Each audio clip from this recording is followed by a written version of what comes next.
I have trouble keeping up sometimes. Well, we've got a, not as long an agenda, not as complicated, I don't think this time. Let's see. Oh, Alice is getting close. I'm sure I see Sue Von Bank in these We're moments. getting- I better That's- take our that's- phone out of here. Yeah, I'm putting Our mine on landline.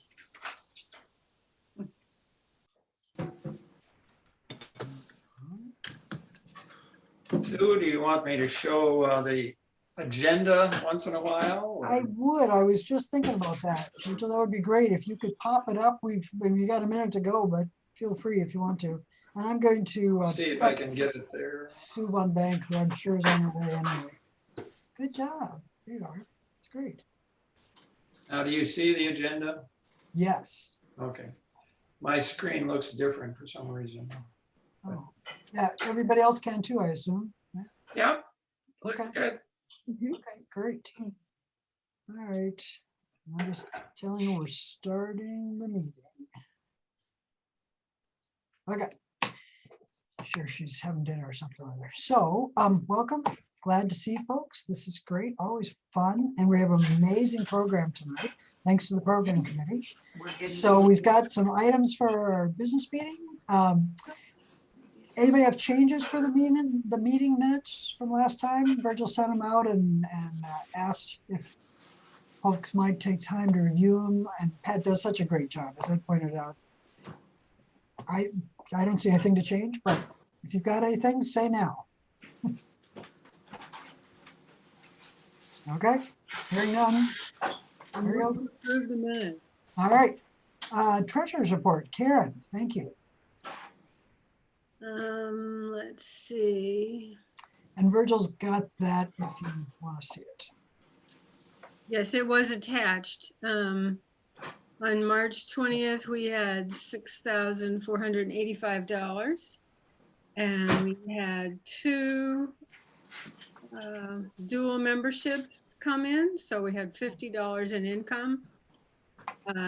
Our normal expenses for April speaker, Bugle ad, and the scholarship. So we have a lot of expenses this time. Yielding an ending available balance of 4201, plus of course the allotment for invasive species. Great. Not much going on. Would somebody like to mute if they have background noise, or would you like to be muted? Or maybe it stopped. No, Marcus is muted, okay. Okay, all right. So, pretty straightforward report. Thank you, Karen. Anybody have questions about the treasurer's report? No? We're doing well. All right. Sounds good. All right, so publicity. Virgil has agreed to be the new chair of the publicity committee. Bless you. I know, exactly. I think we would do a round of applause. Yeah, it's true. So I think that committee may be convening one of these days, even though we won't have another group meeting for a while. Anybody from publicity want to comment? Well, Virgil, you and I should talk, and I can send you what might be the most pertinent files. It's probably the same things that I had sent to Marcus a few months ago. So there's no sense in bothering Marcus since he's, I'm sure, really busy with his move. He says they leave tomorrow. Yeah. Oh, they're moving tomorrow. Oh my God. I can talk to them on the phone as they're driving through wherever they're in. There you go. There you go. Yeah, Talking to Karen will be good. right. Christy, thanks for asking that question. So I skipped my Zoom notes. We should have closed captioning, although there was some, we had a little trouble with it earlier in the week. Does anybody else have it on the bottom of their screen where that's an option? Yeah, I don't either. This time. It shows up in the bottom of my screen. Does it? Okay, can you turn it on? It does? Yep. Oh. Steve. I'll turn it down Dale? if you're done rattling. If you hover on the bottom of the screen, so it's 2 over from, there's a red button that says leave on the bottom right-hand corner. There's 2 over if you hover over. It says reactions and then closed caption is the second one. Okay. And I don't have that as co-host, so that's interesting. On mine, the second one over is record. Oh, Yeah, mine too. There's no closed captioning on mine. I was wondering if it was buried in something, but Sue Von Bank says she doesn't have it either. We did some research into this. Sue Von Bank did the research, and Zoom is offering it to everyone or everyone who asks. But we had you may remember we had problems with closed captioning not working at a different meeting, and so Pat was looking into it further, but it looks like we're without it tonight. And I apologize for that. Maybe we'll be very careful about speaking one at a time, and me included, of course. Yeah, I'm sorry. This is Sue. It might be, and we're paying for it, so we should have it, but I don't see So it. I want to be off. And I'm very sorry, and because Pat's hosting it, They it's mute. So I should mute myself. it's I've had it it's not showing. Right. a while ago and when she left, but I don't get it to work now either. Right, and we wondered if Pat leaving is the cutoff, because that's what it was when we had our test drive the other day. So well, and I am able to see it, so I you wonder. are. Yeah. Did you try turning it on? Yeah, well, what I was wondering is if only I can see it and not anybody else, but I have an icon for it at the bottom of my screen. Yep. Let me just read through this for a second and see if I can click on anything that turns it on. I don't know why I would have it and not anybody else. Don't either. Beautiful transcript. I think I've clicked all of the buttons and I'm not seeing it pop up. Hmm. Odd. Mhm. Well, we'll try to solve that. I'm sure we will by September when we next meet. But it is regrettable for tonight. Sorry about that. We'll figure it out. Alice, do you want to make any announcements about what the weekly readers have been up to?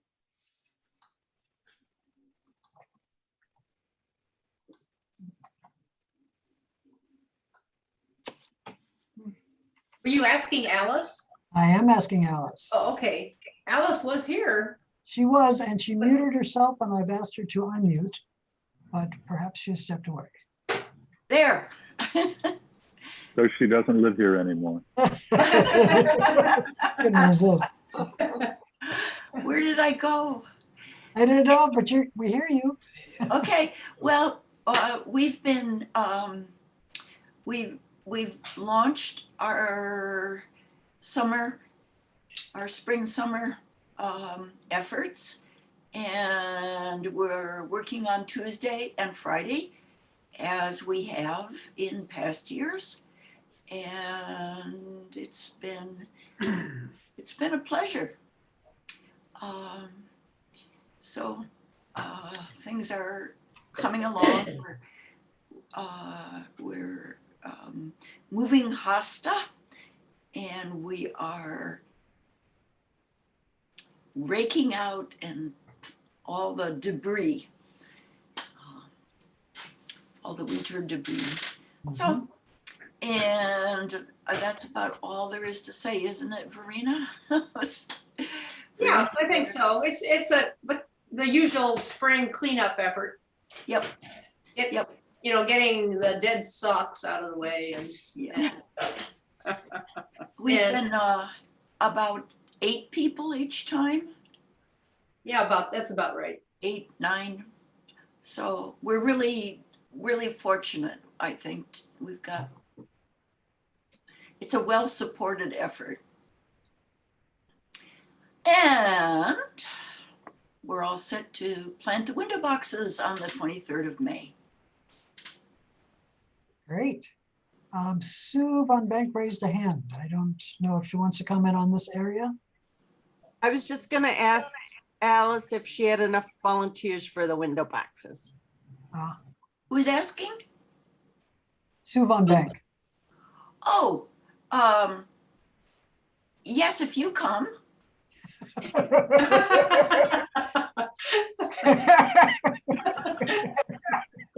Yeah, I think we do. I think we do. Neatly done. There's certain really vital people who aren't afraid of ladders, and we have to have them. That's good. That's good. Okay. All right. Thanks, Alice. And we have the plant sale coming up, but Kate, do you want to go first because you need to get to a different meeting? Yeah, thank you very much, Sue and everyone. And I know Christy's going to talk about the garden tour, but I just wanted to give a heads up that I will be putting out to the membership a request for volunteers for the garden tour. And right now it looks like we'll need about 32 total volunteers. The shifts will vary, of course, location, but in times. So people will get choices, and just hoping to have the great support we've had in the past for this wonderful and cherished, and I think especially this year, cherished event. So that message will be coming out. It will be a Sign Up Genius, hopefully pretty self-explanatory. Make your choices. And then once I get the schedule filled out, then volunteers will be well taken care of in terms of what they need to do and where all the different to-dos. But the garden tour, as you all know, is June 26th. All right. Yippee. Thanks, Kate. Christy, since I'm taking things out of order, you know, this thing you're supposed to never do, but since we're on the garden tour, Christy, do you have other things you want to add? Sorry, I'm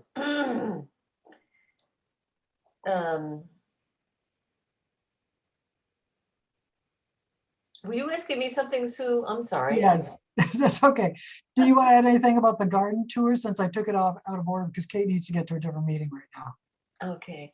Well, just that the, you know, I just had cataract surgery today, so I'm having a little trouble with the brightness on the computer. Oh, yeah, turn it off. So in addition to, well, I guess the big news is that our online platform is really close to up and running. I mean, it's up, it's just not been set out for people to buy tickets yet, but you'll be able to do that soon.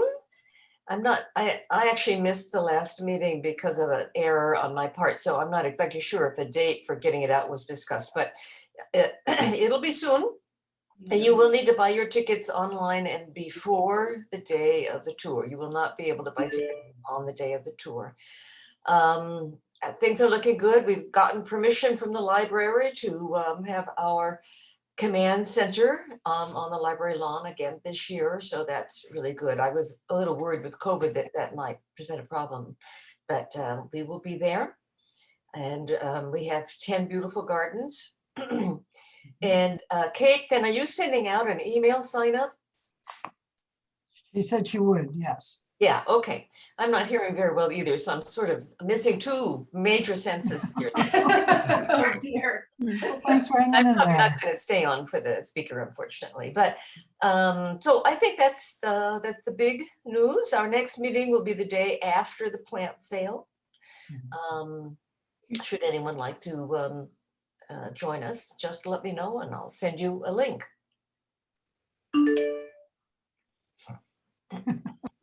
Somebody's phone. Great. Any questions about the garden tour? That's a pretty good, darn complete report. Yeah. Okay. Terrific. Back to the plant sale. And Colleen, I'm divvying you up here. Okay, sounds good. So the plant sale is Saturday, June 5th. It's going to be 10 to 1. And it's going to be on the lawn that's across the street from Speedy Market, on the corner of Luther Place and Como. This is Luther Seminary lawn. We are going to be able to use, volunteers are going to be able to use the bathrooms at the Lutheran Church. They are also letting us use any supplies we need, tables, chairs, anything like that. We just have to wipe them down when we're done. Everybody involved will be required to wear masks, even people who are shopping. So they're calling this a COVID safer plant sale. And then we are seeking volunteers, and right now I'm going to put in the chat. We'll send this out afterwards too, but if you want to sign up to volunteer, we certainly need you to make this happen. So here is a link to sign up to volunteer. And then we'll email this out to everybody after this meeting too. So those are the volunteer positions. We kept them pretty short. So if you want to sign up for 2, you're more than welcome to, but they're about 2 hours each, the shifts are, and you can sign up with a household group if that makes you feel safer too. So things that we're selling this year. So this is a little bit of a change, and Pat and I are calling this Plant Sale Light. So it's not going to be the robust tables that we typically have. I think that's going to be the biggest change. I am still a little curious myself how much product we'll have.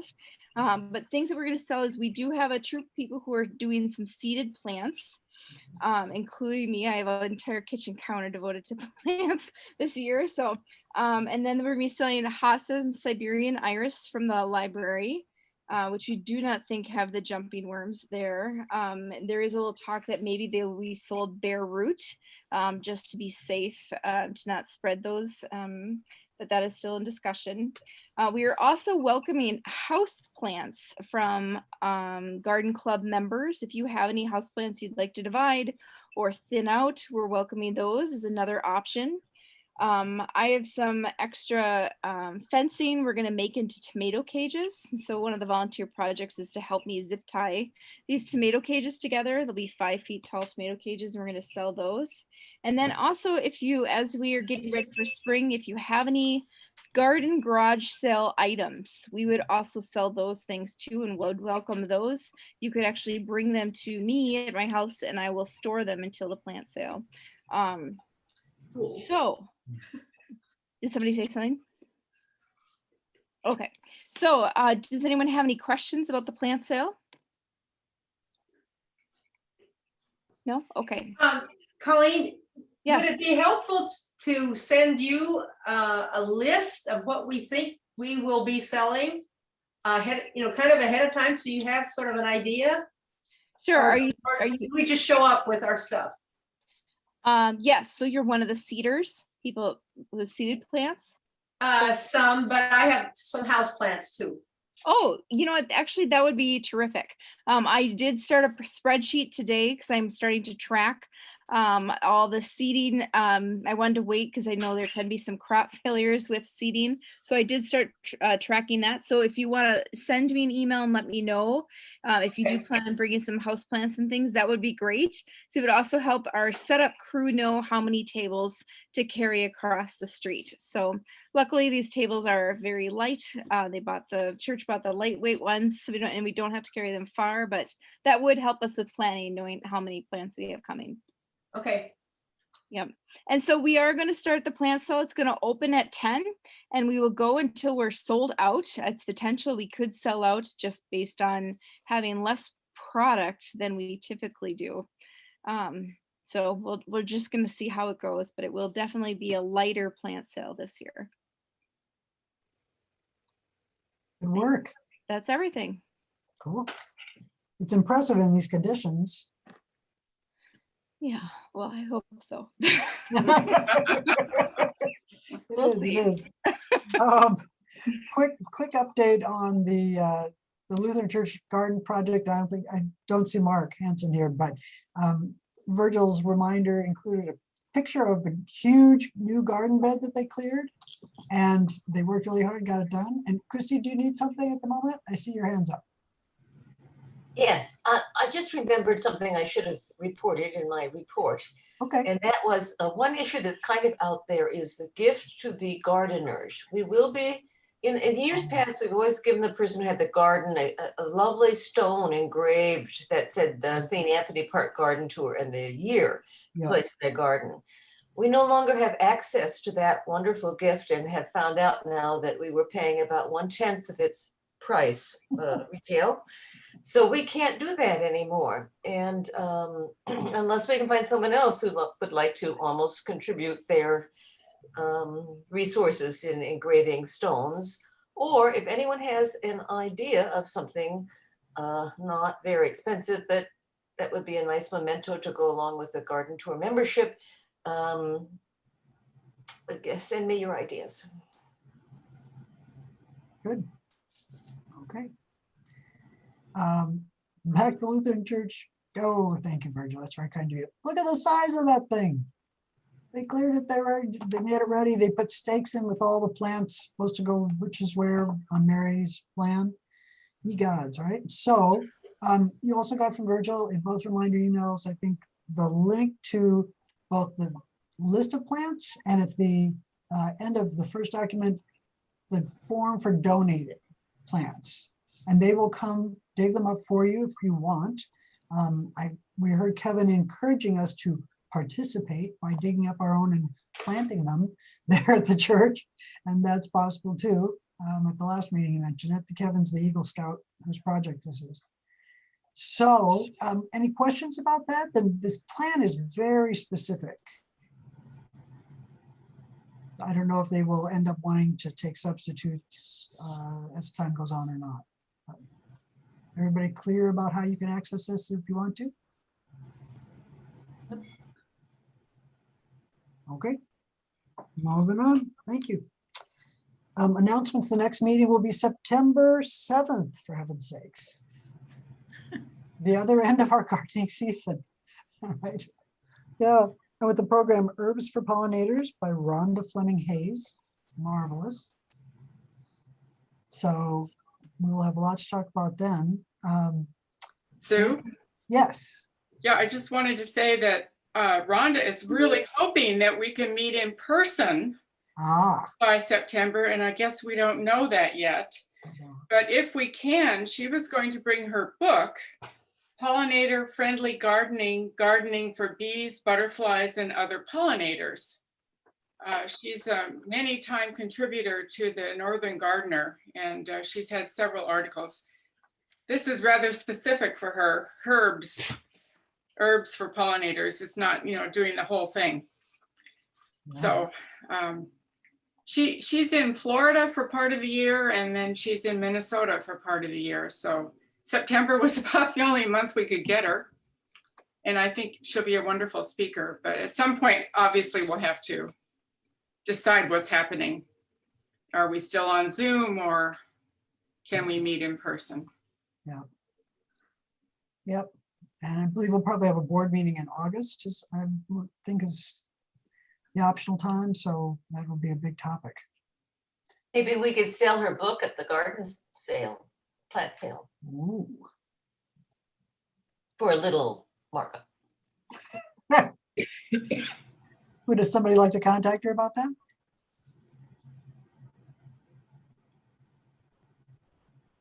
No? All right, well, the suggestion is floated. Yep, Karen? I know that some people are going to say this interferes with their freedom and all their rights on the Bill of Vaccine Rights, but I don't know, maybe we could tally how many people have had the vaccine. And that might weigh into the decision as to whether we're going to have a meeting in person. It will also depend on if the church is open. Yeah. Yeah, that's true. Yeah, A major factor there. exactly. Yeah. Good points. Great. Well, we're coming up on our social time, and I know Virgil's going to escort Debbie, our speakers here, and Sue Von Begg to a breakout room pretty soon so they can queue everything up for us. Does anybody have any other announcements or things you want to finish out the business meeting with? No? Okay, well, then just a fond bon voyage to Ed and Marcus.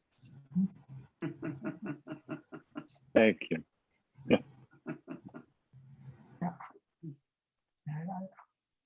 All right. Well, time to chat, and we'll be back in a few minutes, starting officially by 7:30. See you then. Very good.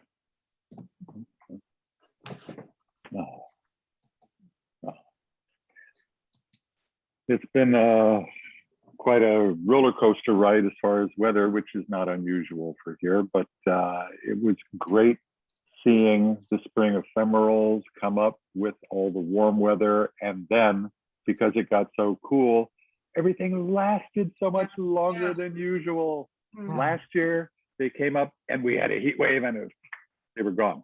Yeah. So I So true. really enjoyed the extended spring. Mhm. Yes. And yeah, all of our tulips just started opening with the warmer weather. Oh, excuse me. I gotta take this. Okay. Speaking of tulips, is there some scientific or biological reason that squirrels nip the tops off of tulips? I can't think of why they would do that other than to be mean, but I see it happening everywhere. And they don't eat the tulips, they don't eat the stem, they just nick the flower off. You guys Same here. experience that? No. Really? It's Maybe worse it's this just year. maybe it's just the squirrels in our two streets, but Well, Christy, I'm having the they same just break thing. them out. Come by and they go, We have the same thing. It's the worst year for it in years for me. What color tulips? All colors for me. All colors. yeah. All colors. I think that's true. Yeah. Yeah, I did wonder if it was because mine are kind of red and yellow, if they're, upset by the colors. I did wonder that, but I just don't know. Maybe they don't get enough other things to eat. My neighbor feeds them, so they've left my tulips alone. Oh, They really? never eat them. They just knock them off. I thought there would be more coming if you did that. What's that? I thought more of them would be coming if you did that. But apparently it works, huh? I just want to mention that two women have expressed an interest in joining the club. They haven't officially joined, but one of them, Sue Kangas, said she might show up tonight. So this would be someone we could, get acquainted with. I don't know if any of you know Sue Kangas. The other person is Debbie Smith. And I didn't make an announcement because, as I say, they aren't members yet, and maybe they just want to check out the program tonight. But if you see a Debbie Smith or Sue Kangas show up, let's welcome her. Somebody popped on and off just like that, and I didn't have a chance to see. Well, it was probably Sue Von Bank and our presenter because Virgil put them in a breakout room to queue up the presentation. Oh, I see. So that's good. Anne, do you have Debbie's bio? Because I don't. Is Turid here? And I'm missing you. Turid. Turid, you're Dennis. I thought I heard I heard your voice. Can you hear me? I can. Yes, thank you. I had other things up the chat and the participants, and I thought I heard your voice, but your name is not up there.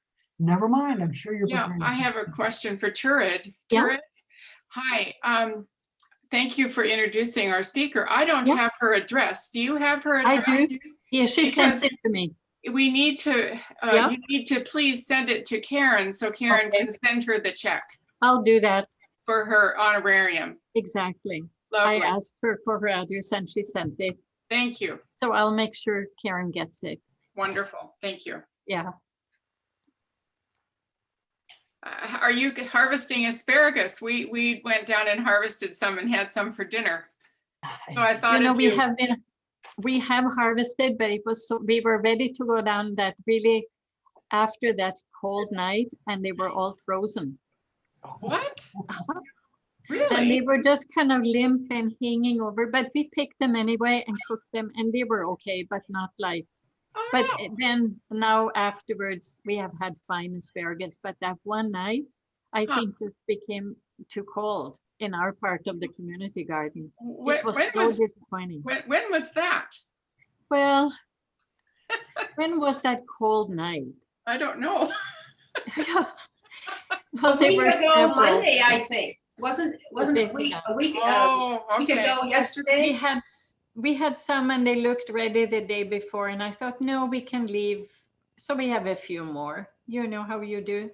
Yeah. And then the next day, but that was the only night. We have had fine asparagus after that, Oh, good. but I was shocked. Yeah, and disappointed. Yeah, I think ours were only like just barely coming up, and so they didn't get affected at Yeah. that point. Yeah. But it's fun to be down there to see some of in the community garden, people who have lettuce coming up and spinach coming up, and it looks great. We are late with ours, but we're getting it in. Yeah. Good. Have you put your onions in yet? Oh, yes. Yeah, We were down there watering them because it's been so dry. We need some rain, Yeah. actually. I know. Yeah. Verena, I saw you were down there. Yeah, in we the have, garden. I planted a little lettuce, and some onions just, Yeah. a couple days ago. Yeah. So we're late too. Yeah. Virgil's been, doing the raised bed frames, fixing them up, Yeah. repairing them. Yeah. And Then I've been yanking weeds, so Yeah. that's been our main thing. oh, that's good. Yeah. You have some new raised beds in your community plot. We do? Yeah. Then Yeah, we they look brand new.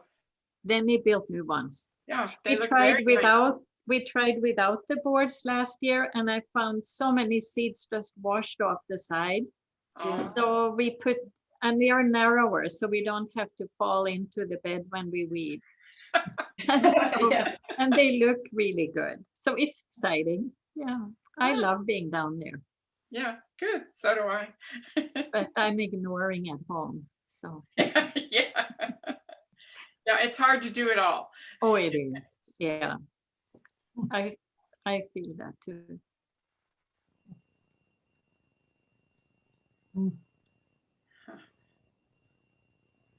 Well, I'm gonna get smoking.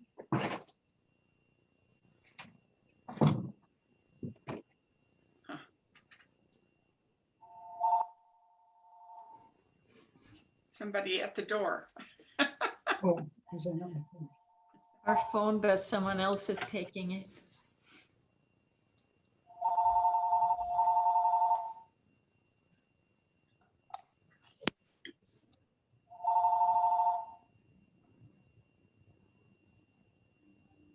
I turned on the option where I hear a ring or something when somebody joins, so a few more people have been joining here. Okay, good.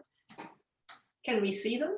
See the names at least? Well, who's on Clay's iPad?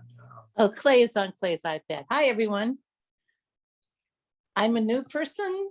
Oh, well, I'm vis- welcome.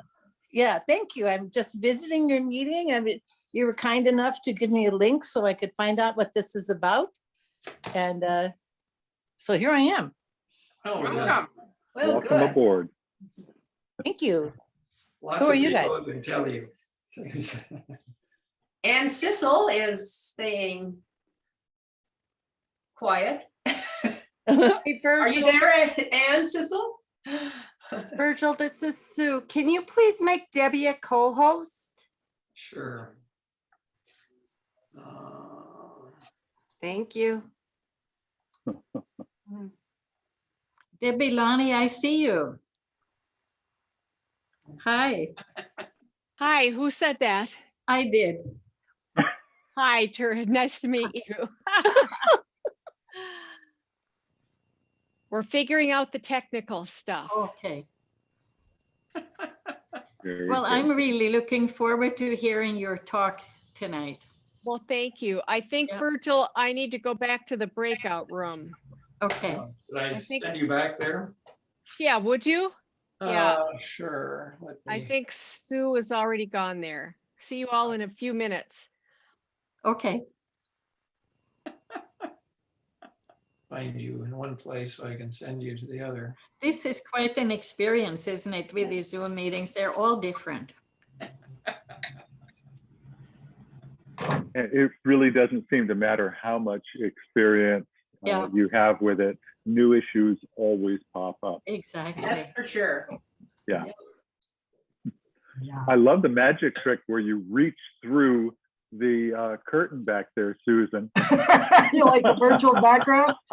It's a Well, very complicated sewing room, treadmill, office, you know, cutting table, printer, ironing board / credenza.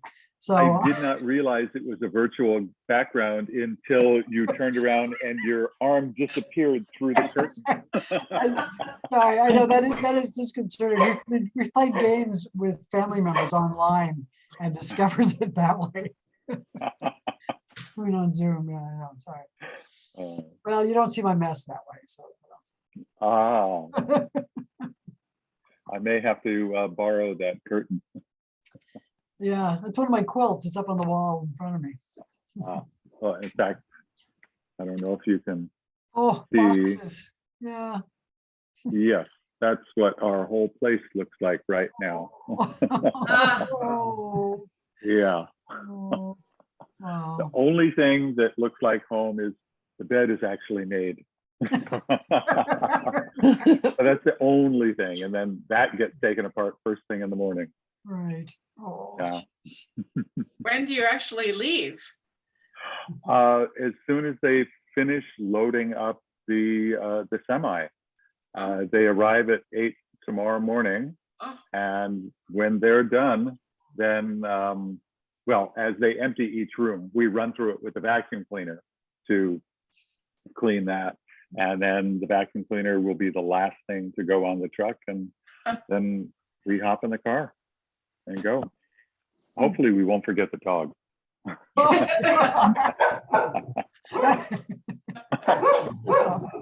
Somebody heard. That's cute. I guess they're voicing their opinion. Yes, do not forget the dog. Very opinionated pup. I'm gonna forget you. Are you gonna make a beeline out there as fast as you can or linger to look No. around? We will take our time as much as possible. I think we're planning on taking 5 days to get out there. As long as we get there before the truck, we're doing good. So that way we won't kill ourselves. We can stop and enjoy the world's largest spool of twine or whatever. Right. But yeah, we've had enough stress at this part. It'd be nice to just have an enjoyable road trip as much as possible. And we always have enjoyed doing road trips before. This one just, you know, it's a change of destination. So, and when we do that, we actually usually do drive because of the dog. Our first move, we flew and had the dog go in the undercarriage of the plane. And this was a different dog, but yeah, not a good experience for that poor dog. It's like, okay, no, we will never do that again. Yeah, it was very traumatic for her. She told us. It's good to have a talking dog. Yeah.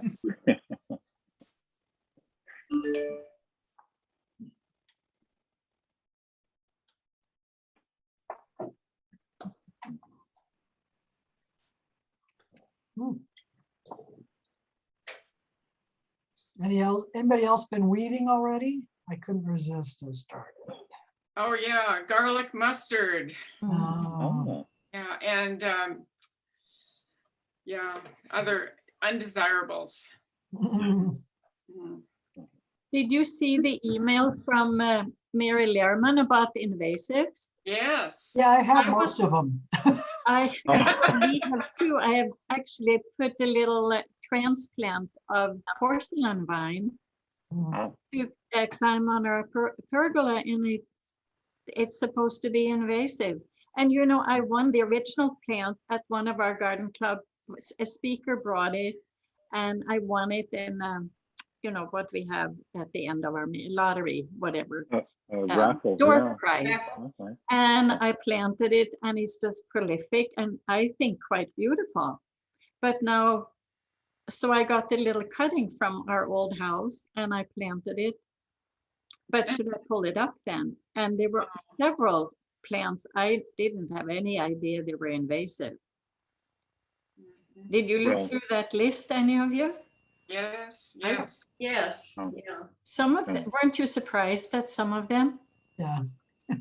I think in our climate, I take it with a grain of salt. Maybe I shouldn't, but Oh, I agree. Yeah.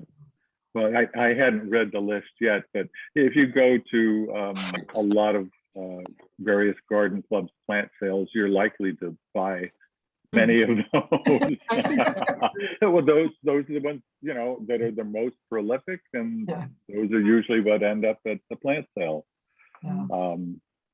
But I think, yeah, we're, especially with COVID, we're being more selective, more choosy with the jumping worm and growing more of what's for sale. So that has a positive side. But, you know, even some of the beautiful things like lily of the valley. yes, I saw that too. Yeah, That was it is one of the more aggressive plants. Mhm. So maybe it's not listed as invasive, but you're very mindful about where you put it. Make sure that there are borders that it can't cross. Yeah. It was on. I once worked at Linder's greenhouse just as a fun job, and I worked in the perennials, and we would get our staff would chuckle over the fact that some people would come in and ask for, you know, something that would kill Creeping Charlie, and then the next person who came in would ask for if they could purchase any Creeping Charlie. And we were just like, oh, you could point to other customers who were trying to get rid of it, but yeah, some people thought it was beautiful. They wanted it in the yard, and we would just chuckle at it. Yeah, well, and it is quite pretty, especially when it's in bloom and when it's new with the chocolate and the green colors with the lavender flowers. Yeah. You know, it makes a beautiful pale yellow color. I did a dyeing class at the textile center, Oh. and it made just, I used it in weaving, and it's just a lovely soft yellow. And I thought that was interesting because you look at it and you never know what color. I would not Yes, would think be. of yellow coming out of that. Yeah. No. Mhm. Had anybody heard of calorie pear? That was one that meant nothing to me, calorie. It's better known by Bradford pear, and it's prolific in Michigan. Ann Arbor has them all over boulevards. Really? Yeah, my son and daughter-in-law, their entire development is full of Bradford pear. That was another one of the names that was listed. I hadn't heard of it with the name that was given, but Okay. Bradford pear. Well, does it produce pears? It produces little hard brown fruits. Okay, no, pears. They're not pears. It's not really a Wow. pear. It's Oh, like okay. a small little crab apple, very hard and brown. The blossom, the picture of the blossom looks beautiful. It is beautiful when they're blooming, absolutely. Yeah. And But I Norway, had no idea. I was very surprised that it was listed. oh, okay. Yeah. And Norway so maple. popular. Curran, do we have you to blame for Norway maple? I hope not. I planted one in our backyard. Yeah. You know, I just found it in the front and we're right by the sidewalk. And so I had no idea what kind of a maple it was. Planted it in the backyard and it just grew and grew and grew and didn't really seed itself. But we had to cut it down. I mean, it was in the wires and everything else. So. Why is that undesirable? Oh, well, Because it made so much shade that nothing could grow underneath. That was one of the things. Okay. Has such a dense canopy that nothing can grow Right. underneath. black locust? What do you know about black locust? Nothing, I guess. We're not bothered by that one. Okay. The cultivars we have around here are different. We have a shade master honey locust, and it's a great tree. Is the black I locust think one that they're has pretty. those terribly long? I think they have Thorns? the really bad spines. Yeah, Yeah, that's what I that's, think so. I think there's some by the railroad track. When we walk over the railroad track to get to the community garden. Yeah, we do that too. Yeah. We did it today. Well, there are thorny trees, bushes. Those are hawthorns Hawthorns. Oh, along Oh, the yeah. transit way. Those are hawthorns. okay. Yeah. They're very slow to leaf out. Very I slow. know. We're coming up, I'm mindful that we're coming up on 7:30. It's like being at the Oscars. It They're playing somebody off. Virgil, could you mute us all except for maybe me and Debbie and Turret? I don't know if you can do that on. Mute everybody. Yeah, it's time to get started, so. Yeah, I figured you'd be calling time under. Welcome to those who've just joined us. We have a wonderful, wonderful presentation tonight, and Turret will introduce her in a minute. But yes, just we're going to be muted. Please stay muted unless you really have something urgent, but we'd prefer that you would write it into the chat. And we're going to be monitoring the chat for questions and comments, and leave time at the end to take them, because that generally works better, unless you've got something super urgent. Anyway, we'll monitor the chat to keep track of that. You probably know that if you have a weaker signal, that if you turn your video off, it'll increase your bandwidth. So if you have any sound problems, turn your video off. It's a good recommendation. Let's see. I think that's it for now, and I'll turn it over to Turid. So can you hear me? Yes. Okay, all right. Well, I read through the biography that Debbie Lonnie sent me, and I was really impressed, and I'd like to read the whole thing, but I won't. I'll read some of information about her. I think most of us have seen her name in the Northern Gardener. She writes on a regular basis for that. But she's employed by Bailey Nurseries, has worked there for 28 years. And the last, since January 2015, she has worked as project development manager. And that means she's responsible for Bailey's new breeding farm in Georgia, as well as working with breeders around the world, bringing new plants to Bailey brands. And she's also an avid gardener, has a collector's garden full of hostas, daylilies, and perennials, and also many new annuals. And she considers herself a plant geek, she says. She is a member of several organizations, and one for me that stood out is the Minnesota Nursery and Landscape Association.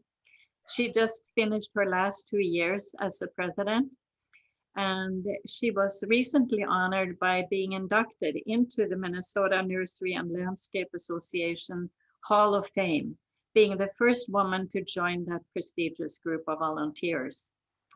And her garden writing, as I said in the Northern Gardener, she writes a regular plant to pick article for each issue. And she, excuse me, has also written and revised editions of growing shrubs and small trees in cold climates, as well as growing perennials in cold climates.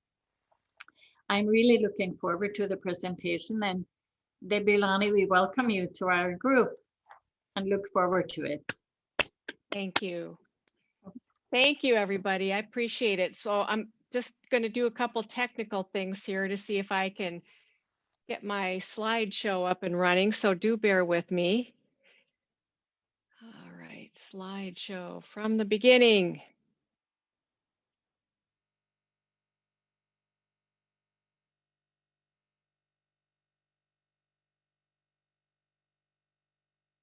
And I need to. Are you, Sue, can you tell me, are you seeing this screen correctly? You want to switch screens. I'm having a hard time seeing my taskbar, but here I think I can, there we go, swap presenter view. Okay, all right, so now I can talk. So we're going to talk about new shrubs for Northern gardeners tonight. This is a lot of what I do at Bailey Nurseries now as product development manager, even though I came up through the perennial department there and the annual department.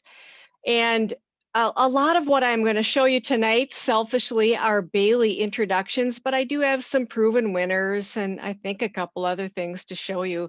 There's just a lot of exciting work happening in the world of new shrubs. So, put your questions on the chat. A lot of these slides have some information if you want to jot down. I have a tendency to throw out botanical names. That's the good Catholic in me coming out. But many of our plants now have what we call trade names, things that are easy to remember when you go shopping for them. So for example, here is quite an unusual plant that not a lot of people know about. It's called Seven Sunflower. And this is a cultivar called Tian Shen, named after a Chinese, in China, a mountain range. And it's a compact form of Seven Sunflower, which grows about 25 feet tall, typically in the landscape. And this is a variety that we got from a nursery in France. It has multi-season interest. Actually, lots of the interest comes mid to late summer and into the fall. This is a plant that actually blooms in late summer when few other trees bloom. And this white flower in this picture you see is the flower. It's a lovely white flower. And the one thing you need to know about it is that I have never seen a shrub that attracts more pollinators than Seven Sunflower. When that plant is blooming, the bees are buzzing, the butterflies and the moths have come. So if you're looking for pollinators, this is something to think about. And then those flowers turn into these red bracts. And if you notice the leaves there in that picture, that's the beginning of the fall color. So you get this yellow fall color, but you get these red bracts that look fabulous in the autumn. And one other thing this plant has that I don't have a good picture of right now is some really cool bark. So this is going to get about 10 feet tall in a Minnesota landscape. You know, we have a test block down in Cottage Grove. We've had it down there for 10 years and it's about 10 foot tall. It can be sold as a multi-stem shrub, or if you want to prune it up a little bit so you get that tree look to it, you can make it look like a small tree in the landscape. Now, if you noticed on the first slide, it said Zone 5. That's because the state of Minnesota, the Ag Department, has something to say about how we label plants for hardiness, and we cannot talk the Ag Inspector into designating it as Zone 4. But I can tell you the original plant from France has been down there for 10 years and done exceptionally well. So if you're willing to take a little bit of risk, especially if you're inner city and you need a small tree, Tian Shen might be a good size shrub for you. I have a couple potentillas to show you tonight. I have a number of plants that come from a wonderful nursery up in Canada called Jeffrey's Nursery. Dr. Wilbert Ronald, who used to teach up there at university, and he continues to breed. And over the years, he's really one of the biggest experts in the country on potentilla. He has brought us a couple orange flowered varieties. This is a single flowered form. So it has those 5 petals and it's an orange variety called Mandarin Tango. And this is a huge improvement on the industry standard, which is out there, which is called Mango Tango. So easy to grow the potentillas. I know some people think they're kind of, I don't know what, but how many shrubs do we really have that bloom all season long? You can't really talk about a lot of them. And potentillas, especially for gardeners that don't have green thumbs like you guys, these are great flowering plants for all summer long. Now, sometimes when we get really hot in the middle of summer, the orange will fade out to a little bit of yellow. But then when we cool down, August nights when they cool down, we get this fabulous orange color. And of course, these start in June. They are small, 2 to 3 foot tall, 2 to 3 foot wide. And that's pretty important for a lot of landscapes these days. Single city lots, large shrubs are just not really selling these days because people don't have the room for them. So potentillas really are great for full sun sites. They're very easy to grow. You can prune them back in the spring and then leave them go. They have no major pests or disease issues. And then when he brought us Mandarin Tango, he also brought us Marmalade. So up in Canada, there has been some breeding for little double flowered Potentillas. So they have an extra set of petals.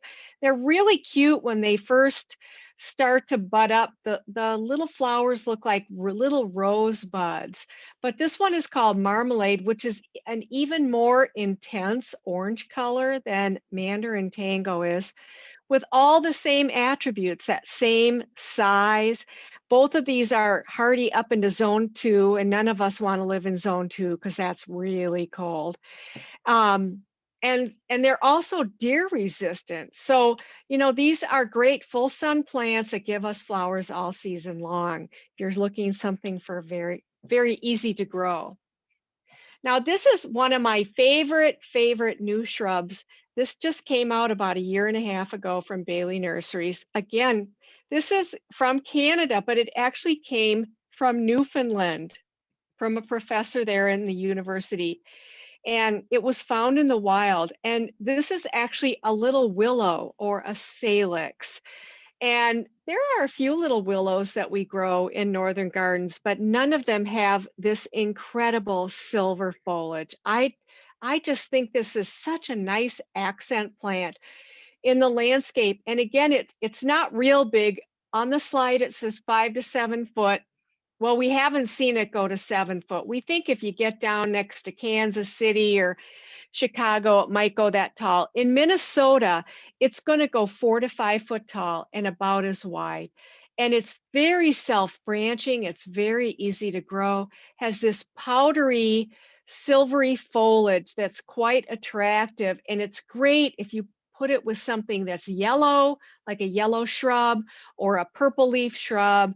And in the spring, you get these great little catkins on them that just, and we've just gone through that phase here. So that's kind of a late April thing here in the Twin Cities. All the salix that we grow are tolerant of moist soil. So if anybody has a site that doesn't drain so well, it might be a plant that does very well for you. So to me, that's a pretty exciting, different plant. This is a new Sorbaria, also known as false spirea, and it's a variety called Matcha Ball. And it was brought to us by a different Canadian breeder, a wonderful plantsman up in Quebec. And this is a really compact plant. And I think you're going to kind of see that as a theme throughout this shrub talk tonight. Small shrubs are quite popular right now. But if you know regular false spirea, here's the big Latin name, Sorbaria sorbifolia, it can easily get 5, 6, 7 feet tall and is wide in the landscape. There's one really bad aspect to it. It suckers quite badly. Now, if you want to hold a hill from the soil falling down, that's the plant for you. This is a compact form that doesn't get taller than 2 or 3 feet, just a little bit wider, and it does not sucker. So this picture was taken, we have a wonderful trial block down at the greenhouse range in Cottage Grove where we test plants, we propagate them, we put them in a pot, we put them in the ground to see what they're gonna do in your landscape.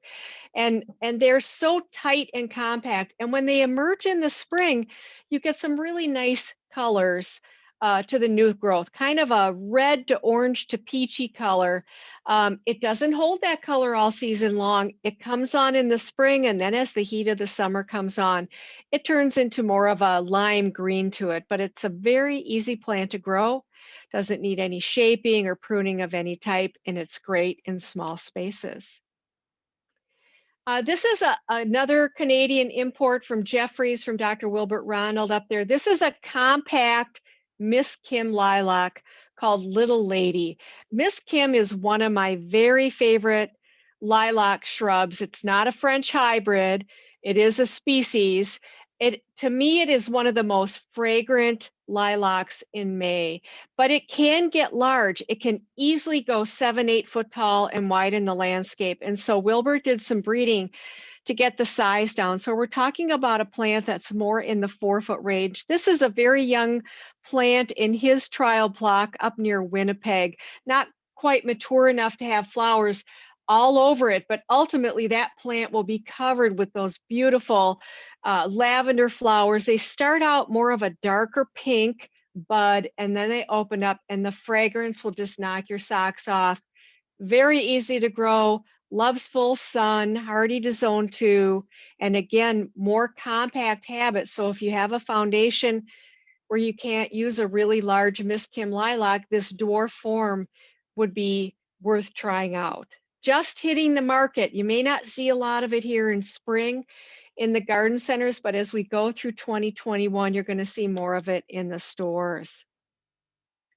This next plant is a really interesting prunus. I'll bet most of you know purple sand cherry, purple leaf sand cherry, which has been grown for many, many years in the landscape trade and in people's gardens. But this is a green leaf prunus that was developed by Dr. Mark Brand out at the University of Connecticut. And while we think this is going to be more of a landscaper's plant, there are some uses for homeowners. If you have areas where you need to put some mass planting, if you need to hold a hill, we see this as a great alternative to Grollo sumac, which is used in many of those situations. And so this slide gives you all the pertinent information.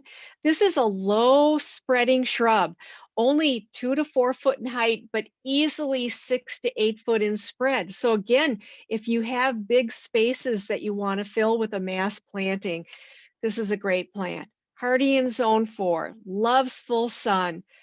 In the next picture, you're going to see the arching habit of it. And it looks great seasonally. Here is the white flower in the spring. Then it has beautiful glossy foliage in the summer, and the fall color on the leaves is a beautiful burgundy red. I don't have a picture of that, but come on, next picture. Hurry up.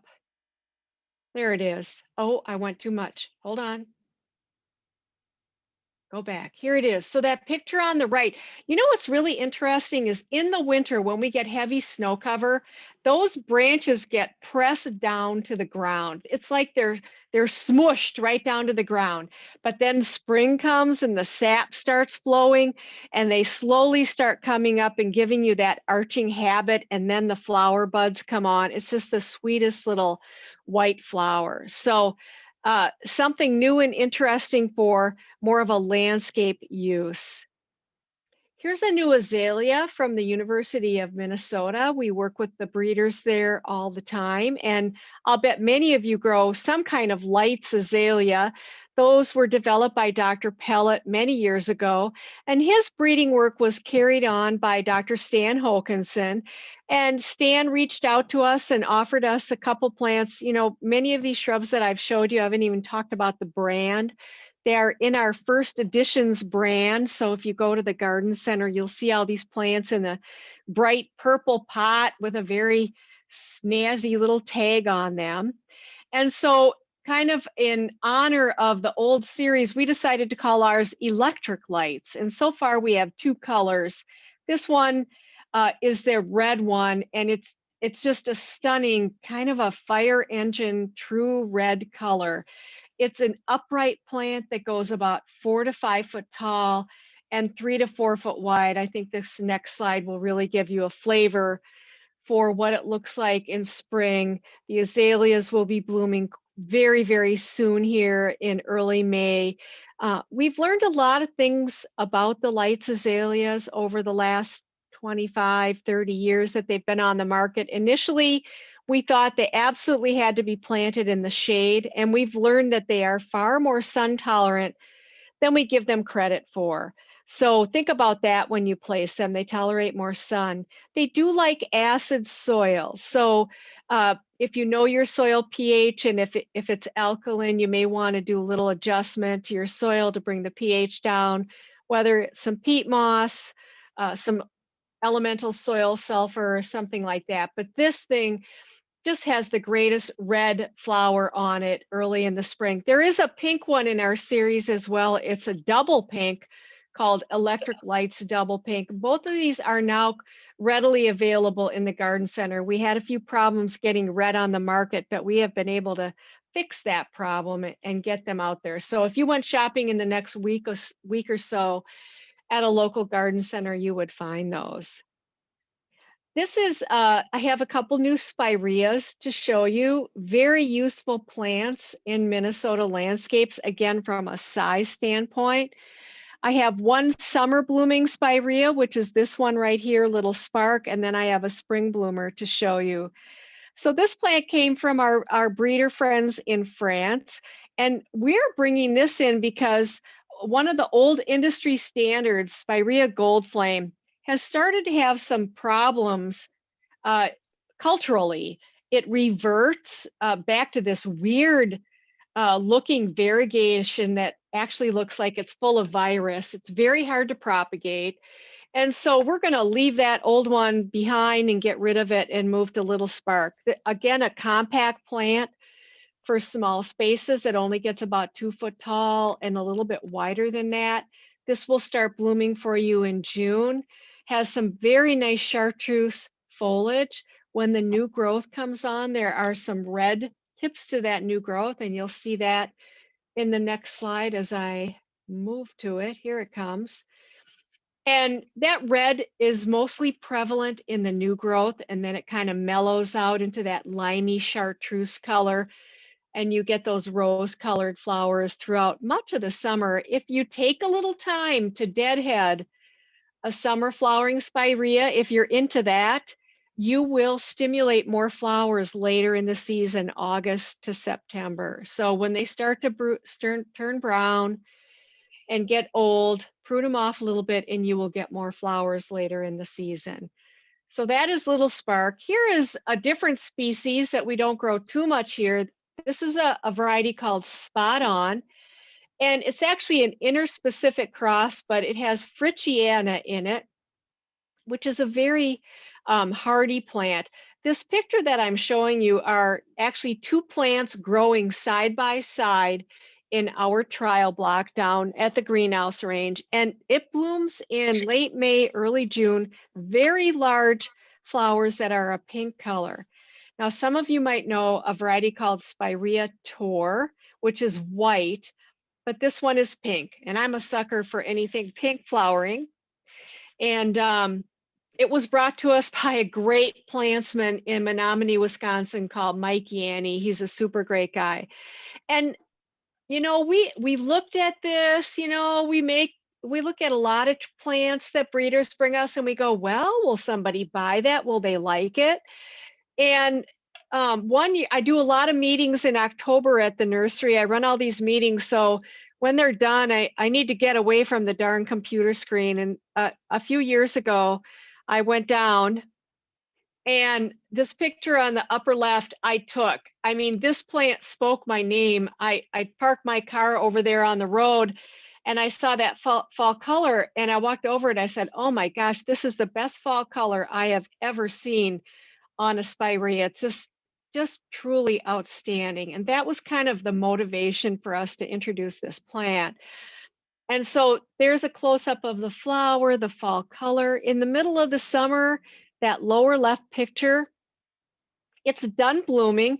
You don't really have to deadhead it or anything. The flowers just kind of fade out.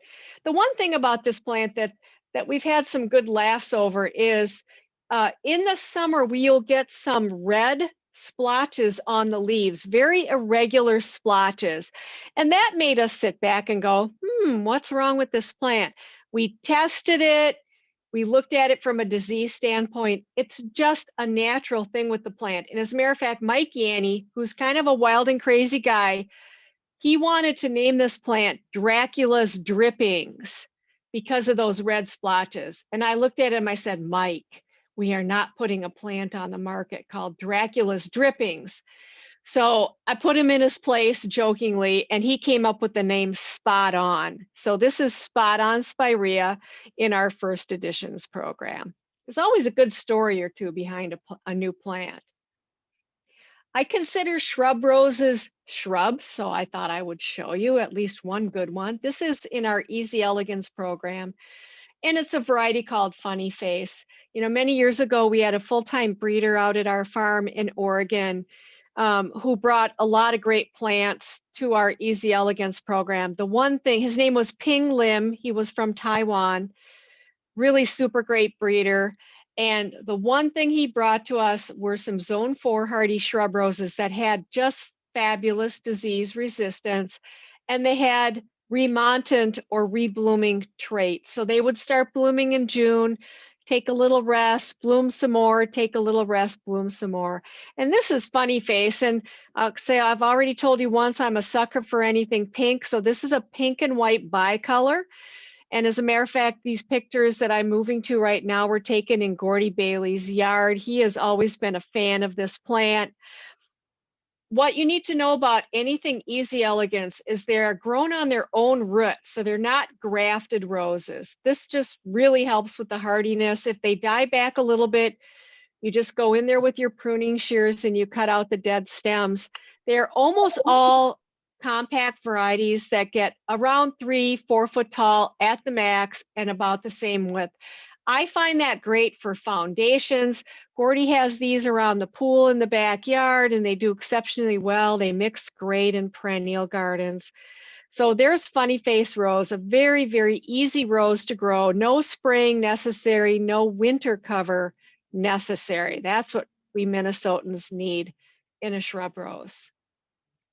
Here's a privet ligustrum, and it's called Straight Talk. This is also in our first editions program, and this came to us from a really good nurseryman in Colorado. Now, many privet species are not hardy in zone 4, but if you go into zone 5 and 6, they are used across the country in massive quantities for hedges, pruned hedges, unpruned hedges. This is, and many of them are yellow leaf. This is a green leaf form, a very upright form. And really, it doesn't have a lot of color. It's a green upright shrub. What we really thought this plant would be great for would be a substitute for many of us gardeners that have used columnar buckthorn in the past and have not been able to buy columnar buckthorn for many years because buckthorn was banned as a noxious weed. And those are two of our salespeople. Our salespeople love ligustrum Straight Talk. So the foliage looks like it's evergreen. It's very glossy. It's very thick. But in Minnesota, it does turn yellow in the fall and it drops its leaves. Other than that, it's an upright shrub. It can get 8 to 10 foot tall. The nurseryman in Colorado we got it from has a hedge in his yard. He keeps it pruned off at 3 foot. So it's very, very versatile for smaller spaces. Here's a new dogwood called Neon Burst. I do like a chartreuse shrub in the landscape, but I like them used sparingly so they really accent other things in your garden. And there are some other yellow dogwoods in the marketplace, but they don't tolerate full sun. And that's exactly what this plant does. It is yellow in full sun, but it does not burn. And it's not horribly big, about 6 foot tall, 6 foot wide.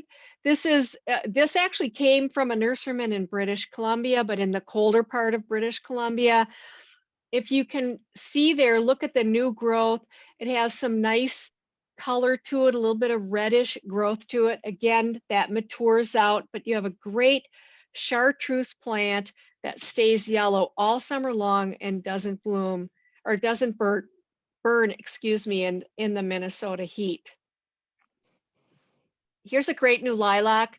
When I came to Bailey Nurseries, I was hired by Don Sellinger, who's a super great plantsman. And when he retired in 2000, he started doing some breeding for us in his retirement.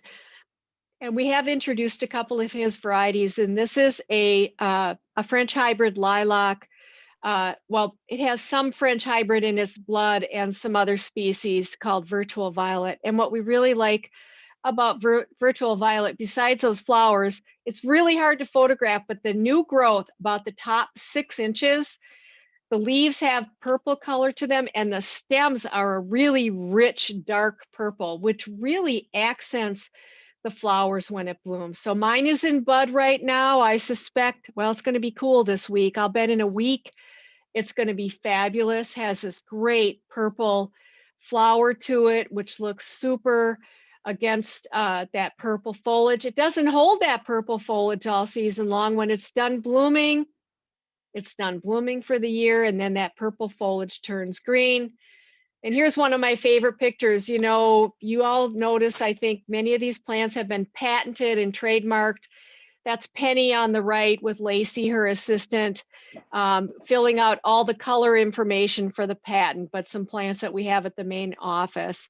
And just to show you, this one is a little more upright in form. It's taller than wider, so it's great for smaller space, informal hedges. So think about using it in that way. Well, the gardening world is all abuzz with hydrangeas. I probably could have done a talk and showed you 50 new hydrangeas. Doesn't matter what species it is, but I have some to show you as well. And we work with a paniculata breeder in France. His name is Mr. Jean Renaud.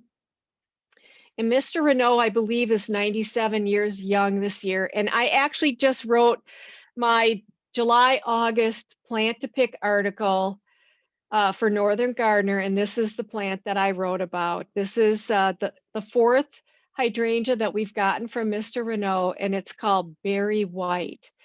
And I'll bet many of you, the first one we got from him was Vanilla Strawberry, which has really caught on in the industry, and a lot of people like Vanilla Strawberry.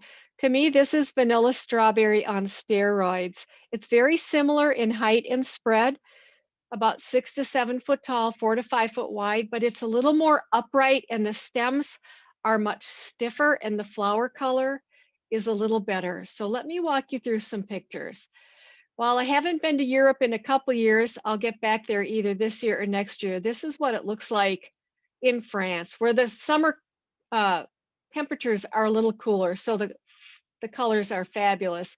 You know, the panicle hydrangeas for us start blooming in July with that cone-shaped flower that starts out white. And then at the bottom of the cone, you get the pink tones, and then they intensify and they move up the panicle. And on Berry White, they move up all the way. Now, this color is stimulated by cool night temperatures. And the last couple summers in Minnesota, in the Twin Cities, the conditions have been perfection for that. So these two pictures were taken down at the range in Cottage Grove. So the picture on the left is the color just starting to come on in mid-July. Picture on the right, you can't hardly see a bit of white on it. The red just moves its way up. So these are the easiest to grow, the panicles. I cut mine back every spring about 30%, sometimes more. That makes nice, big, thick stems, and they don't flop in the rain or when you put your oscillating sprinkler on the garden like I do. So Berry White is just a great new plant. And here's probably one of my favorite pictures. There's Mr. Renaud a few years ago standing in a block of containerized Berry White. So go look for that. It's much more available in the garden centers now. It's a pretty new introduction. This is also one of Mr. Renaud's that came out just before Berry White a few years ago. It's called Diamond Rouge. This one actually, when it does color up, is the most red. If you were to place Berry White when it's reddish and Diamond Rouge would be more fire engine color.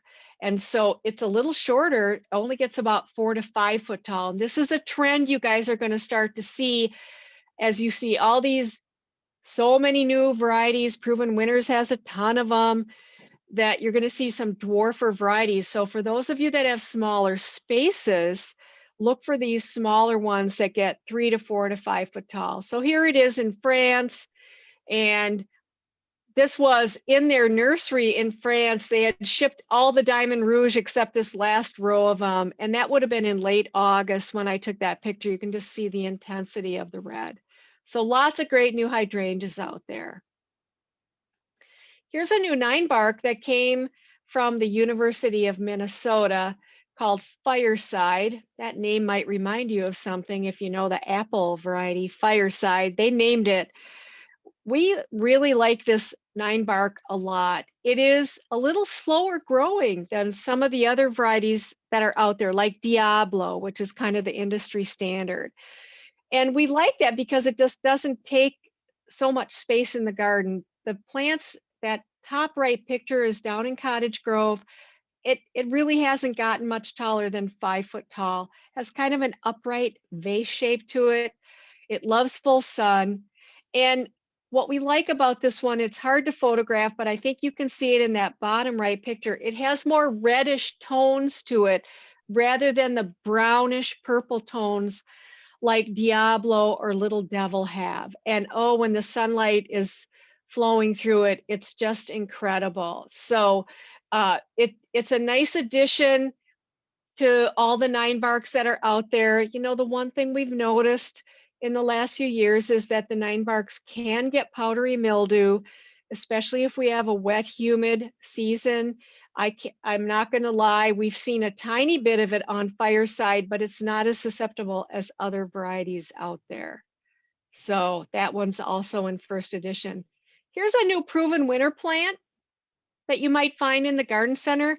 They have a lot of spirea that were bred by Dr. Tom Rainey out at North Carolina State. This is such a colorful little thing, and they picked such a great name. It's called candy corn. It's a summer blooming spirea.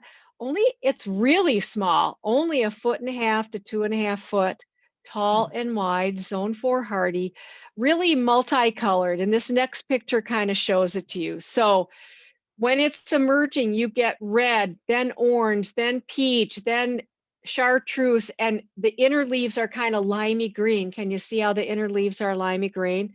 And then you do get that pink flower on it that starts to come on in June. And just like Little Spark, if you do deadhead it a little bit, you will stimulate more flowers. So here's just a colorful little shrub. You will want to put this thing in full sun in order to really get those color tones out of the foliage, and it does quite well in full sun.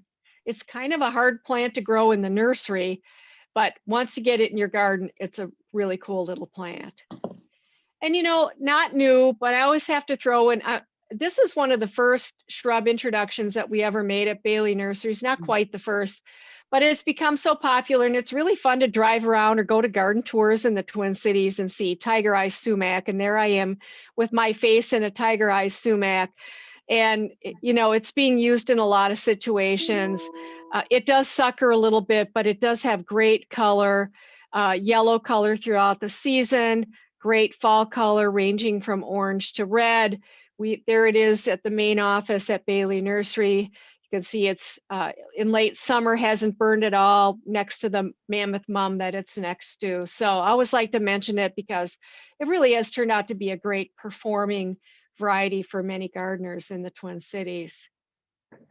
Okay, I'm back into hydrangea country. So I don't want anybody to say endless bummer, because I'm just going to talk about endless summer, okay? So, you know, back in 2004, that many years ago, we introduced Endless Summer Original, the first reblooming hydrangea macrophylla, a plant that bloomed on both old wood and new wood. And while I will be the first to admit that original, I don't want any of you to buy an original. It's better in zone 5 and 6. We have been breeding macrophyllas and introducing new varieties into our Endless Summer program. And this is the newest one. It's called Summer Crush. Well, the pink flowers, you know, I love those pink flowers. So this is what Summer Crush looks like. And this is how it's going to be in the container when you find it in the garden center. I have a plant here. I live in South St. Paul. I brought one of the original propagated plants home. It's been in my garden for 8 years, and every year it consistently blooms. So it has some parentage in it that makes it a little hardier than some of the first varieties that we introduced in Endless Summer. So I have lots of fun. It's great in a pot. Put it, you know, a lot of them are out in the garden centers right now, down at the Greenhouse Range in Cottage Grove. We grow 20,000 of these and we ship them out to garden center customers all over the upper Midwest. If you go buy one right now, it will bloom in that pot all season long. I hope you can notice the new buds coming. You know, the big flowers are blooming, but you see the new buds that are forming on those plants. So it is a remonted bloomer. If you would like to manipulate flower color, you can.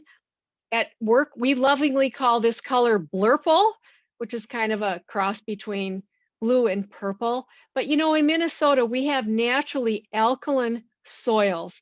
So if you get one that's pink in the pot and you plop it in your garden there in St. Anthony, you're going to get that pink color there. So gosh, I put way too many slides. And here are the two colors side by side. So the marketing department calls it red. I call it raspberry red.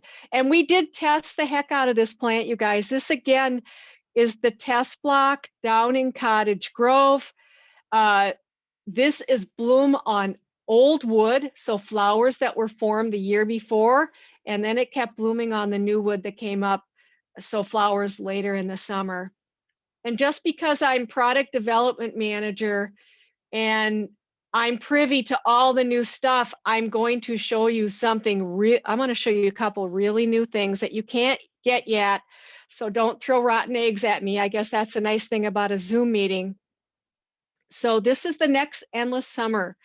We haven't even named this plant yet. We're working on a fun little name on it. This is a lace cap hydrangea macrophylla. And what you're going to see in the Bailey breeding Summer Crush, this one, and other things coming down the road is we have more compact plants with tighter internodes. And of course, we're always trying to improve the bloom load on these. This is the best reblooming hydrangea we've ever developed. This was bred, we have a breeding farm down in Athens, Georgia. I am gonna get up and take a 5:30 flight tomorrow morning to go there for the first time since September of 19 to see all the hydrangea breeding. But we're really excited about this plant. Like all macrophyllas, the flower color is affected by the soil pH. So the pink in alkaline, the blue in acid soils. So I will tell you honestly that I think it's kind of hard to manipulate to blue in Minnesota soils, but I'll bet some of you green thumbers can get it done. So a really heavy bloomer blooming on both old wood and new wood. A new paniculata that's coming out. You will find this plant in a garden center, I'm hoping in August of 21. And this is a plant I can see, oh, the cultivar name is on there and it should have single quotes. This plant is going to be called Little Hottie. This is a very compact paniculata. There it is down in Cottage Grove. It's going to go about 3 to 4 foot tall, 3 to 4 foot wide.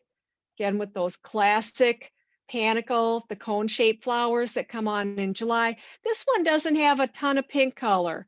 Takes on a little bit of pink, but when it first emerges, it has some pretty cool lime green color to it. So that's a brand new plant that's coming. Wait till August and you'll see it in the garden center. And this last one you will see next year. From the same breeder of that little lady. Here's another compact lilac, but this is a Preston hybrid. I don't know if any of you have grown Preston hybrids. The most commonly grown one is called Miss Canada, and that was one of the parents. This is a compact form of Miss Canada. It only gets about 4 to 5 foot tall and 3 to 4 foot wide. And you can see the Preston foliage there. It's a very unique foliage. It's quite different from the French hybrids. And they bloom a little bit later than the French hybrids. So you can kind of expand out your lilac bloom season if you pick some of these other species. But a great pink flower that blooms in June. This will be next year. It might be late in 22. We're working hard. Sometimes lilacs are a little tricky to propagate in the nursery. So I always like to tease you with some new things, but some things you can look for in the future. And with that, I say thank you very much for having me via Zoom. I hope that at least one of these plants put a smile on your face or perhaps motivated you to go out and get a new shrub to put in your yard. So I thank you for that. And I think I'll hand it back to Virgil or whoever is maybe going to handle some of the chat questions. And in the meantime, I'm going to shut down my slideshow.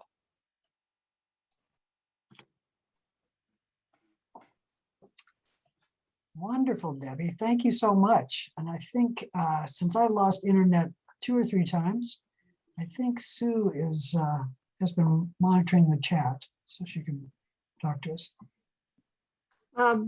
Yes, thank you. Thank you, Debbie. I'm inspired. I need some new little shrubs. So thank you for sharing those and for spending your evening with us when you're getting up so early tomorrow morning. So I'm going to start with a question that I had. It does look like you're still sharing the screen. Oh, here, let me hit stop share. Oh, way better, way better. Okay, we're good. Thank you. So my question was about the first one that you talked about, the Tianshan 7 sunflower. Yes. So, you know, during our in between our social hour, we were talking a little bit about invasives and, you know, and you mentioned also like the buckthorn and things. Do we have to worry at all about something that isn't native to North America? Like, is there a way that when you're getting ready to put in new listings that you're monitoring that kind of? Yes, it's a very fair question, and we think about it a lot. We don't want to introduce invasive plants. But the thing about Tianshan is the straight species has been in the United States. You know, plant hunters have gone to Asia to collect Asian plant species for years and years. And so straight species Heptacodium has been in the US for quite a long time. And I've not seen that plant break out and seed itself out and become a noxious weed. Now, the one thing that we have a tendency to do, I think I pointed out a few times to you guys, that trial block down in Cottage Grove. We test things for as long as I can physically get away with it. I do get a little pushback from our brand manager and our marketing department because they want more plants. Let's introduce more plants. And I say, we're going to test it and test it properly. And so like that, I didn't have the picture of that full plant down there, but it's been there for 10 years. We've never seen a seedling germinate underneath it.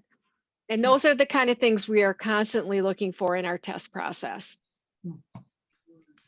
Thank you. That's great to know. Yeah. So I see that there is a question from Debbie Smith. Are there any of the shrubs that you've mentioned that will do well in partial shade? Well, of course, any Hydrangea macrophylla should be put in partial shade. The spireas are actually far more shade tolerant than we give them credit for. Partial shade is great, not deep shade. They'll live, but they won't flower a lot. That little Sorbaria will tolerate some light shade quite nicely. The azalea, the electric lights red, will tolerate partial shade quite nicely as well. And I would say those are the most shade tolerant things in my talk tonight. That's great. St. Anthony Park has a lot of trees, so people are always looking for partial shady kind of things. So sure.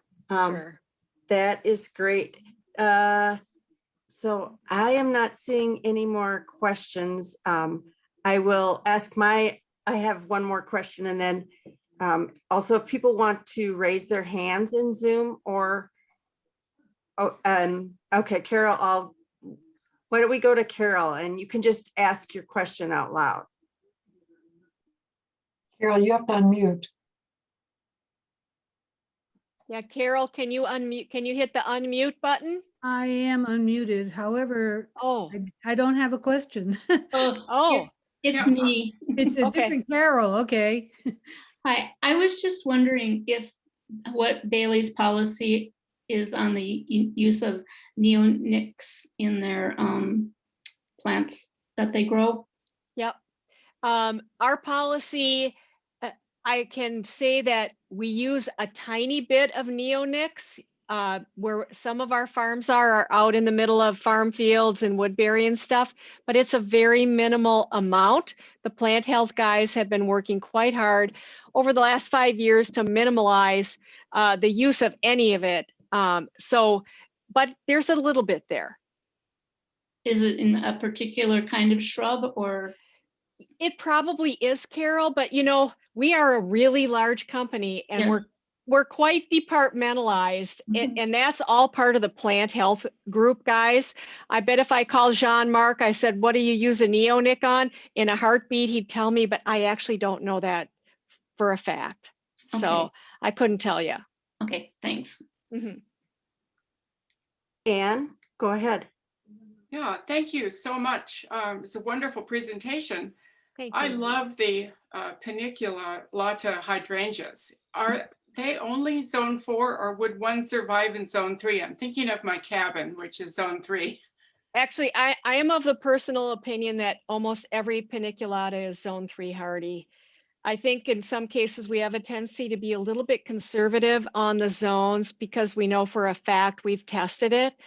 But we do work with a few universities and botanical gardens around the country, and we test plants. So for example, we send things up to North Dakota State, and they're on campus there, and then they're out at their really cold site in Absaraka. So like we just sent Little Hottie up there, and in a couple years, if everything goes great up there, we'll change the zone to 3. So if you are going to try something in zone 3, it probably should be in more sun than shade, I would imagine. If you're going to try a paniculata, I would recommend that you put it in a site that has a minimum of 6 hours of direct sunlight a day. And, you know, it doesn't have to have all day, but it has to have at least that. It will probably live in shadier sites, but the flower power will be really greatly diminished. And the whole reason you're growing that plant is for the flower power. Yeah. Okay, thank you. Is there anyone else that wanted to ask a question? I see in the chat, Debbie's asking, can you spell the first one, the Tianshan Sure. flower? Sure. Well, the cultivar is Tianshen. It's spelled Tianshen. And the botanical name is Heptacodium. That's a mouthful. It's the one thing I didn't say, it's one of those ugly duckling plants. So if you see it in the garden center, like right now, you're going to think that's the ugliest thing I ever seen in a pot.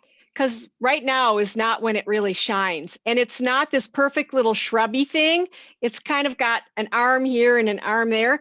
So it's one of those plants you have to have faith that once you get it in the garden and you have a few years on it, it's going to turn into the graceful swan that it is. You know, a lot of nurseries try to introduce plants that are just perfect little miniature forms of themselves in a pot so that people will impulsively buy them in the garden center, which is really too bad because there's a lot of ugly stuff at the garden center. It's just going to turn into fabulous things if you give it a little bit of faith in your own garden. And Tianshan totally fits that bill. It's an ugly duckling today. I like that. I like that. Is there anybody else that wants to ask a question? You can either unmute or raise your hand. I have a question in the meantime. So the tiger eye sumac, for me, kind of, I garden in a friend's garden and it's actually started to sucker quite a bit now. Oh. And I'm wondering if you have any ideas for how to kind of nip that in the bud. Well, what you do is you nip that in the bud early in the season when those suckers are coming out of the ground 2-3 inches. You take your spade, you sharpen your spade, and you whack them off there. I was just, who's on Grow with Care? 60,000 people with lots of bad information, and somebody showed a picture of it and somebody said spray it with Roundup, and I wrote no, don't do that because it will translocate to the main plant. So unfortunately when you have some suckering things, you have to get in there physically, and to me a good sharp spade, like there's another Sorbaria out there called Sorbaria sem. And unlike our matcha ball, it suckers. It's one of the first things I do in the spring. I go out there with my spade and I start whacking and pulling those suckers out and controlling them early on in the season, because the underground rhizomes are really soft then, and they're really easy to cut through. If you wait till August, they've hardened off and they've become really woody, and they're hard to get your spade through. So like right now would be a perfect time to go spade out the suckers of tiger eyes.